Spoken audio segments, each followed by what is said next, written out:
son se ya pirthe alira cham ke lang me ke tang ne sing ve kang sa ranam ka son se puang ke me ranam ka son se ya pirthe alir acham ke lang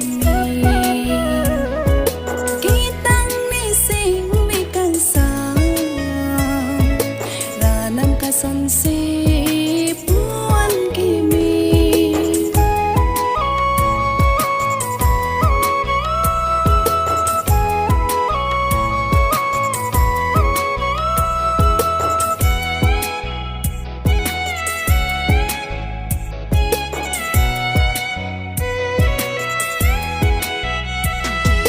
ne raje ke me nang raje ke me ranam ka son se kinde move ke du ke plan hey me jang re hong ha hong ru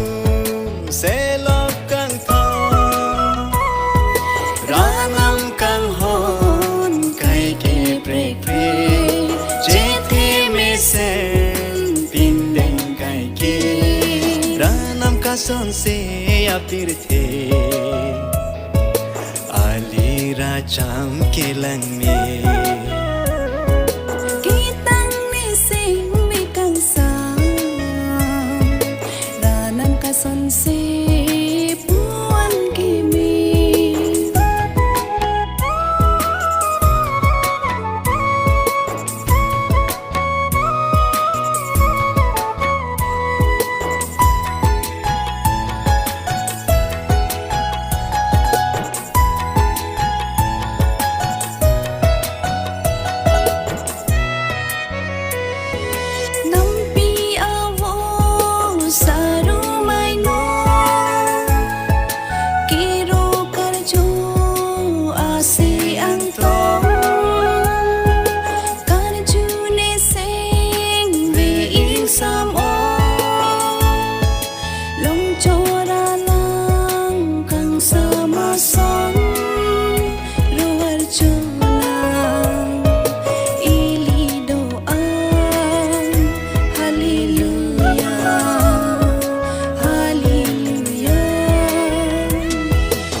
son se ya pirthe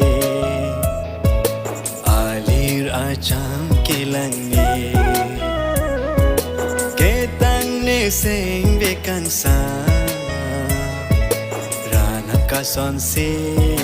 puang ke me ranam ka son se ya pirthe alir acham ke lang